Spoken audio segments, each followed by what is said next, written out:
All right, folks, welcome back from the commercial break. It's Wednesday, so you know what that means. It's AMAC Wednesday, our chance to speak to our good friend, Bobby Charles, the national spokesman for the Association of Mature American Citizens, former Assistant Secretary of State, former clerk to a federal appeals court judge, and, of course, former chief investigator for the Congressional Oversight Committee, House Oversight.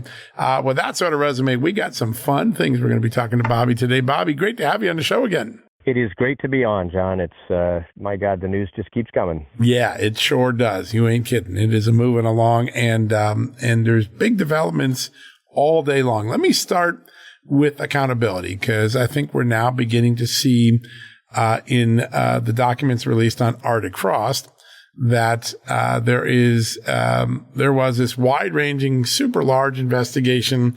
It's predicated on the notion that by some people submitting alternate electors to the Senate in January 6, 2021, that was a criminal conspiracy. Now, twice before in history, we've had alternate electors offered without any criminal prosecution. 1876 with Tilden in South Carolina.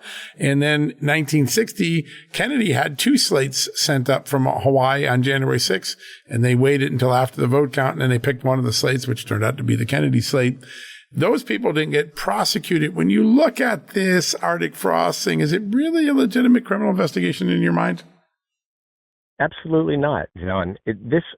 Look, there is nothing illegal about alternate slates of candidates predicated on what happens in the election. And John, I all the way back at the very beginning when Wisconsin, had a kind of an internal meltdown about an alternate slate, I thought to myself, how strange. You take a protest on January 6th that has a few rogue characters that are essentially hooligans, and you turn it into the definition of an insurrection, having, again, been all over the world and seen real insurrections where many, many, many people die. This was not an insurrection. And then you look at this and you say you turn something into a crime that has never historically ever been a crime. And in fact, some states backed away from it. I include Wisconsin, because I think they felt like, no, this is, come on. You can't turn, blue into red and then decide that you don't like red and now you're going to go after it. And of course, this is just one more dimension or layer in a layer cake of lawfare. This was the lawfare layer cake is how they operated. They decided to criminalize everything in order, and prosecutors can do this. Go back and look at the Attorney General for Franklin Delano Roosevelt gave an amazing speech about the power of a prosecutor, the power of the Department of Justice to abuse power. And he was a caution. It was fascinating coming from FDR's administration, but a caution to the future. Do not allow yourself to politicize things that are apolitical or non-political, and do not allow yourself to criminalize things that are political. And they have done the exact reverse from the very beginning. Before Trump even took office, they were criminalizing, setting up, I guess, what is it? They called it the insurance plan. Right. They were setting up a way to criminalize what is traditional political behavior. And the problem is, and I see that as I'm running for governor in Maine, an administration that is entrenched, that has been there a long time, that doesn't want to release themselves from power, can be very corrupt. And the effect is that they normalize their own corruption and then decide that basically if they say it enough, the overwhelming busyness of the average working American will cause that average working American to believe what they're saying. And the truth is that the truth is not what they're saying. It wasn't then, it isn't now. And so this whole concept that you can create a criminal investigation, give it a fancy name, and pretend, if we all pretend together, then we'll all pretend we're on the far side of the moon. Well, no, we're not on the far side of the moon. We're right here, right now. And what they did, that criminal investigation was criminal. Yeah, it's really remarkable. And I was able to get the predicate opening memo, so the electronic communication that starts Arctic frost for the FBI. And what you see in there is a pretty weak thing. They're citing CNN as evidence. Statements that were made on CNN as evidence. They're saying there's a suggestion that Trump was involved in this. And then they make no mention of the 1876 or 1960 cases. Normally, a predicate memo is supposed to have a very clear, reasonable suspicion that a crime occurred. Is there some deficiency in how the FBI even opened this up? Absolutely. I mean, John, So let me speak as a guy. I'm going to wear two hats at one time. I'm going to speak with my lawyer hat and my intelligence officer hat. As a lawyer, just like you can't pretend you have probable cause, you have to reach a threshold before a certain aspect of due process kicks in, and you cannot open an investigation on the pretense that you would like to spontaneously criminalize something that has historically and by precedent always been legal. That itself is illegal. And then as an intelligence officer, let me tell you that the notion that they would start an investigation on the pretense that a news organization has made a report that in turn undoubtedly came from something back inside the FBI is what we used to call circular reporting. And we are very, just in the intelligence community, we are always very sensitive to the fallacy that is locked up in circular reporting. One party says, well, in other words, even if you could call this a predicate, which it isn't, the sourcing for it makes it more than suspect. It makes it spurious. You can't just walk in and say, I'm trying to think of a good example, John. You can't say, I believe that, the sky is orange and I'm going to leak that to somebody, and then they leak it, they republish that the sky is orange, and then you go back and say, look, the CNN says the sky is orange, it must be orange, and now we need to open an investigation as to why it's orange. No, it's circular reporting, and it is, here's the worst part, John. They knew, from my lawyer hat, they knew they did not have a legal basis for doing this. And then intelligence officer hat, they knew that this was circular reporting. They knew that they had deceived in order to use their own deception as a predicate for further deception. Yeah, no doubt about it. The second thing we learned yesterday was from the House Oversight Committee, familiar committee for you, and James Comer releasing a report saying that there was a cover-up of Joe Biden's mental decline that resulted in people taking executive actions without being certain that the president, in fact, approved them. The staff secretary, who normally would see the president 6-7 times a day, shuffling the paper of a president, Joe Biden's last staff secretary said she would go 6 to 8 weeks without having any contact with him or seeing him, suggesting that he was an AWOL president. And she pushed paper without knowing whether the president actually really truly approved it or not. In some cases, used the auto pen. That complete view, when we now look, and I think the ultimate conclusion of the Comer report was the pardons and executive orders that were signed at the end of his presidency by auto pen should be invalidated by the Justice Department. Justice said last night, we're looking at it right now. We're going to get some accountability here. What do you make of a president who couldn't even get the basic functions of pardons and executive orders right, couldn't even just ink his own signature on it, and couldn't even be found by his own staff for many weeks at a time? 3 or 4 basic observations. I think, in terms of Biden's own personal decline, I think this is a emperor has no clothes moment. Everybody knew that this guy was deficient in terms of his mental acuity, that he really was fading. It was transparent. And the Democrats hated to see it. They covered it up. They externally projected that he had something he didn't have, and he kept, unfortunately, undermining them by being what he was, which was mentally deficient.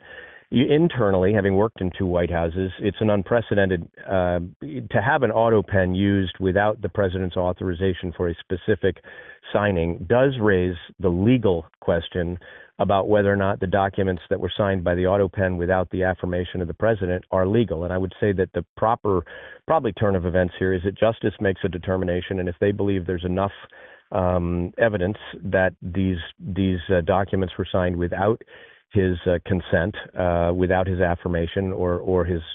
Ironically enough, you even had that Rob Hur report saying that this is a guy that can't remember anything, so we can't ever bring legal action against him. Well, if you look at the totality of circumstances, if I'm justice, I bring that.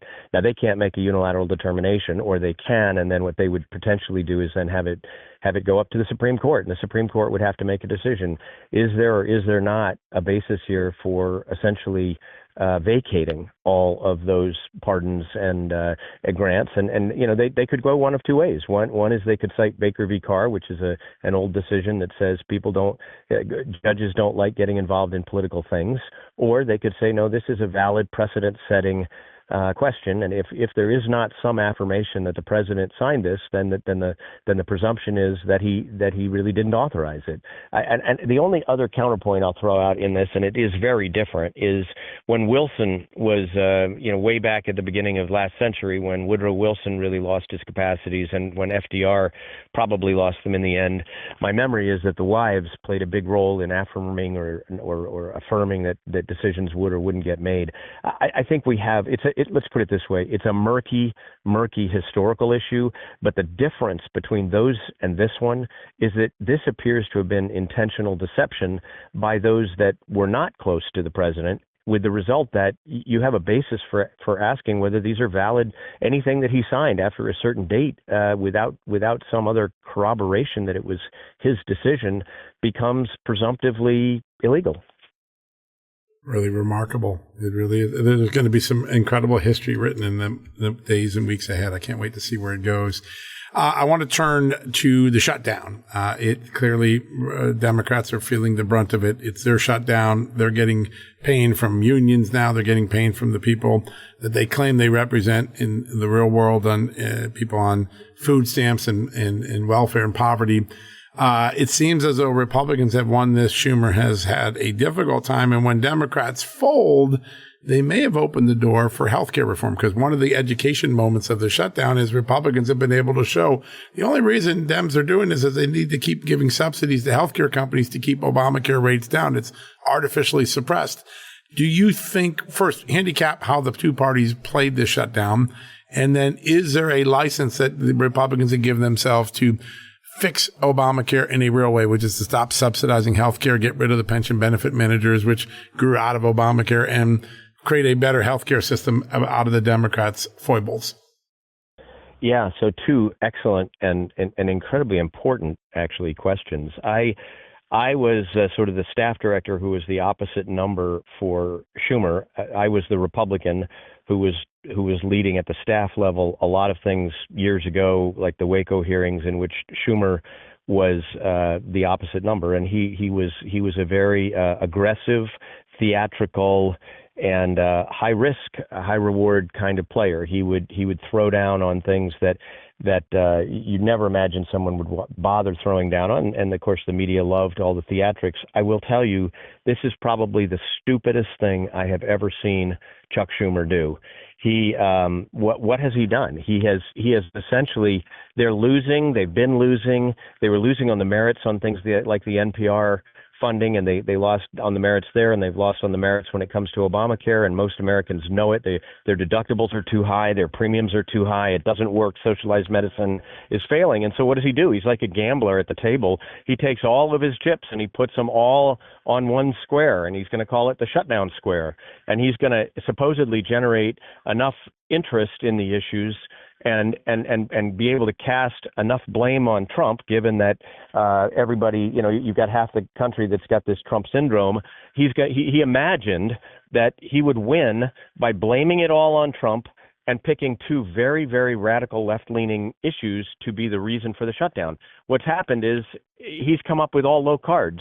Nobody believes him. This is not Trump's fault. Trump was willing. This is just a clean CR. We've done these clean CRs 100 times. I was involved in clean CRs. It just means you extend the spending of the government until you can negotiate over something that's outstanding. You don't block everything on a dirty CR. So he put a CR as a continuing resolution. So a continuing resolution keeps us going after September 30 and allows everybody to negotiate in good faith. That's not what Schumer did. Schumer decided, I'm going to blow the doors off this thing. I'm going to pick this idea that everybody wants, more Obamacare and everybody wants NPR to be refunded, and I'm going to pretend that it's Trump's fault that we're not getting these things. I mean, it was a feint within a feint, and at a certain point, the card house just collapses, and it's collapsing all around him. To your second question, and it is an important one, is this now an opening? Have they actually shined the bright light on a nest of cockroaches that needs to be swept out? And the answer is yes. This is a perfect moment for the Republicans now to go in and reform health care, because people know it's not working. They just haven't had the laser light on it to finally turn it around. So yes, these middle managers, essentially everything has been pushing. The Democrats from Pelosi forward, if not before, have been pushing in the direction of everything socialized medicine. And you see it, by the way, here in the state of Maine. You've got them quietly redlining hospitals, making the system not work, not paying hospitals, pulling neonatal units out, and essentially trying to cause the system to collapse so that it will end up being a single-payer system, government control from the center. We know that that's what socialists do. We know that it doesn't work. And we know that people are generally smarter than their government. And at the end of the day, they're looking around and going, you know what? We don't believe this. And we don't believe this shutdown crap. You're telling us that it had to happen. No, it didn't have to happen. So now I think what we do is we pivot to real healthcare reform and maybe get the market back into this, get the corrupt players out of it, and get back to really quality, accessible healthcare. It's so very important, and something that I think long term will have a profound effect. This shutdown may be more consequential than just, Democrats lost the argument. It could have set in motion a sort of reform that Republicans have failed to do for a long time. They couldn't get the gumption or the political will to change Obamacare, but they may have actually walked into it with the way they responded to this. It's going to be very interesting to watch. All right, let me finish up with something close to home. You are the leading Republican candidate for Maine governor, and lots of excitement. The polls show you're up. The fundraising, you came in super strong. Tell us what is on Maine's voters' minds as we enter into the 2026 election. You know, it's interesting, John. I started early in April, and I will finish strong and optimally become the governor. I really think the indicators are very strong that even in the general, I will prevail. But one of the most remarkable and heartening things that's happened, and I'm all over the state all the time, one of the most remarkable things, though, is to find that the early identification of three issues that I just looked around me for the last several years, and it became transparent to me that affordability was a major issue for people. The property taxes are out of control. Income taxes are too high. We're chasing businesses out of the state with just massive overregulation, red tape. And that was the first one that really swept me. The second was the drug trafficking in this state. It's really horrifying. We had 10,000 overdoses in this state last year. The Democrats haven't done anything for it. They throw up these George Soros DAs and George Soros needle programs, and it's a complete fail. And so the second big issue was the public safety side. Looking at all of our major cities are in decline. They are, vacancies everywhere, commercial property losing value, even as residential property gains value, businesses leaving the state, no one not only able to afford it, but, going back to the old John Locke principle that, people will mix their labor with the land when they have a secure place to do so.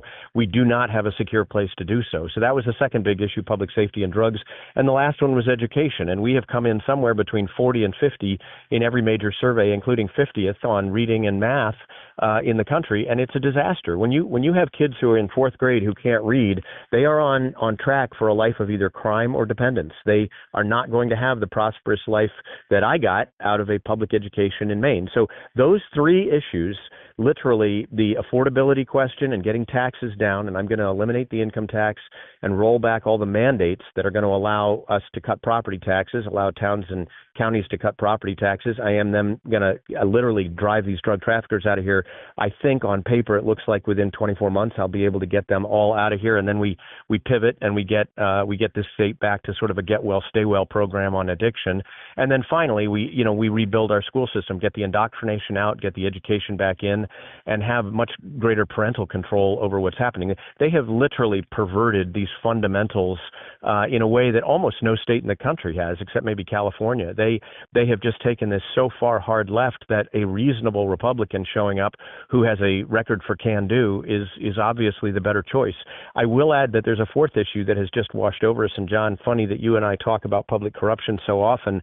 We are really finding I am getting 2 or 3 whistleblowers come to me a week with just stunning public corruption across this state. Augusta has become almost like daily Chicago. It is insider deals everywhere, people giving themselves money, 4,500 non-competed contracts. And that goes, that's a side issue on top of the drug corruption that has affected this state. We've got these illegal drug houses, these marijuana illegal grows run by the Chinese organized crime folks that are literally, money laundering, and the list goes on and on and on. And so I will tell you, John, that sometimes history comes to your doorstep. You just keep doing what you're doing, and it shows up on your doorstep, and it showed up on mine.